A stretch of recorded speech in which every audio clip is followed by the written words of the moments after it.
Judge's Secretary Andiswa Mengo has testified that she was not in a romantic relationship with Eastern Cape Judge President Selby Mbenenge, nor did she ever consent to the alleged conduct by the top judge. Mengo, who accuses the top judge of sexual harassment between June 2021 and November 2022 in the form of in-person interaction and electronic communication, wrapped up her evidence in chief today.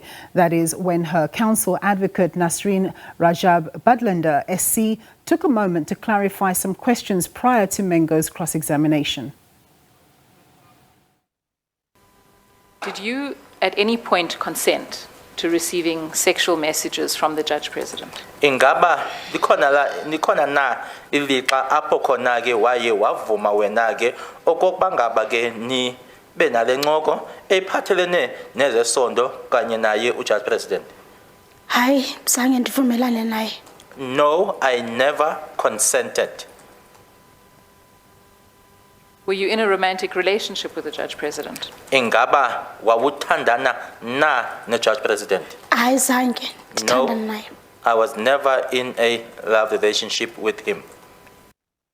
Well, for more on this, let's cross to SABC News reporter Canny Maphanga, who has been following the tribunal for us. A very good afternoon to you, Canny. So just give us a sense of what took place up until the proceedings ended today.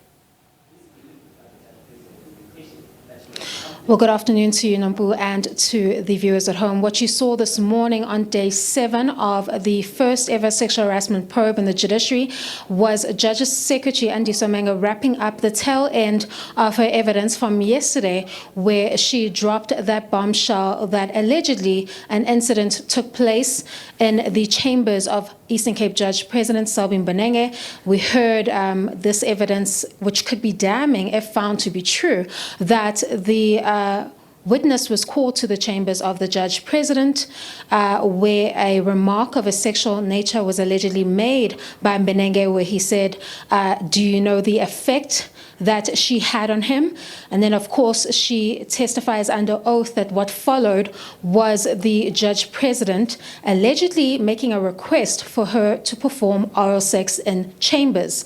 She then says in shock she left those chambers. Of course, she states that she confided in a colleague, and then a process began where she sought a round table with other judges within the same division, but that did not occur.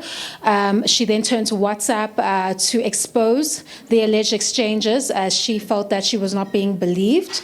And then, of course, we eventually ended up in the office of the Chief Justice, and that's where she wraps up her testimony regarding this alleged complaint rather of alleged sexual harassment. Now, what you've seen this morning is that there were a couple of questions that were clarified by her counsel, that is Advocate Rajab-Budlender SC, to further close those loopholes, because this is quite a complex case that involves in-person and electronic communication, but of course it's not one-sided, as we've seen in the hearings over the past week. We are seeing some of those exchanges also take place on the part of Andiswa Mengo. So we're seeing those questions as you've played earlier, where she clarified that she wasn't in a romantic relationship with the Judge President. And then, of course, she further clarifies that there was no consent on her part regarding the alleged conduct. Now, what has followed is possibly the most difficult stage for Andiswa Mengo, that is the cross-examination. Essentially, she will now be cross-examined by Advocate Canny SC, which is Judge President Mbenenge's counsel. We know that in cross-examination, it's about capitalizing on those possible loopholes and questioning every bit of her testimony and evidence and conduct and whatever else will come up in the tribunal, in an effort essentially to discredit the witness's testimony before the tribunal and prove to the tribunal that it isn't a credible testimony in order for them to make a decision. Now, we've seen the senior counsel rather, that is Advocate Canny, open up with remarks which gives us a taste of the position that they are going to take before the tribunal, that they're going to discredit the testimony in the form of its truthfulness and its credibility before the tribunal. We've seen him question the witness on her understanding of sexual harassment, the seriousness of the complaint, the kind of integrity that is needed behind that complaint, and of course the consequences that should follow if one has been found to have lied under oath, which is a criminal offense of perjury. Such examples of him illustrating this kind of position was him questioning her about her complaint, her January 2023 complaint before the tribunal, where he questions why some information is omitted from the complaint and may be perceived as misleading the body that would have to assess the complaint that was before them. He refers to the exchanges on her part that he describes as just as salacious as that of the judge president, which he says she omitted in order to portray herself as the victim.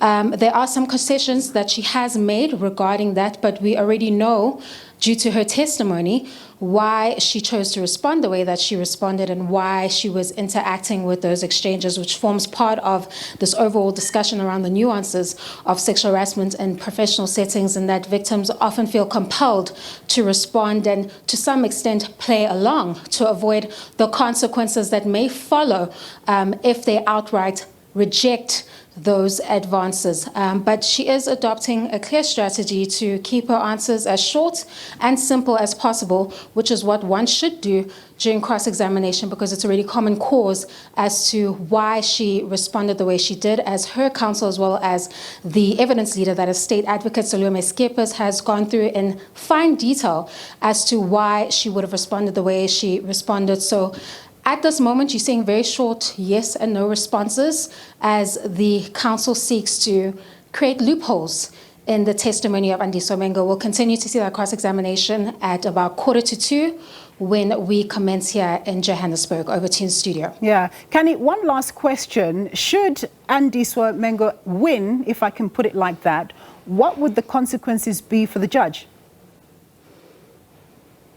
Oh, the consequences would be severe for Eastern Cape Judge President. If this tribunal were to find that he was guilty of gross misconduct, that is the most serious sanction that a judge can receive from a tribunal, and subsequently the JSC, if they communicate that sanction. That would mean that we are now in the realm of impeachment, which would mean that it would have to be transferred to the National Assembly for a vote, where 2/3 is required for a removal of office. All right. When you lose all your benefits as a judge and you lose the title of being a judge. Over to you in studio. All right, Canny, thank you so much for that. My colleague there, Canny Maphanga.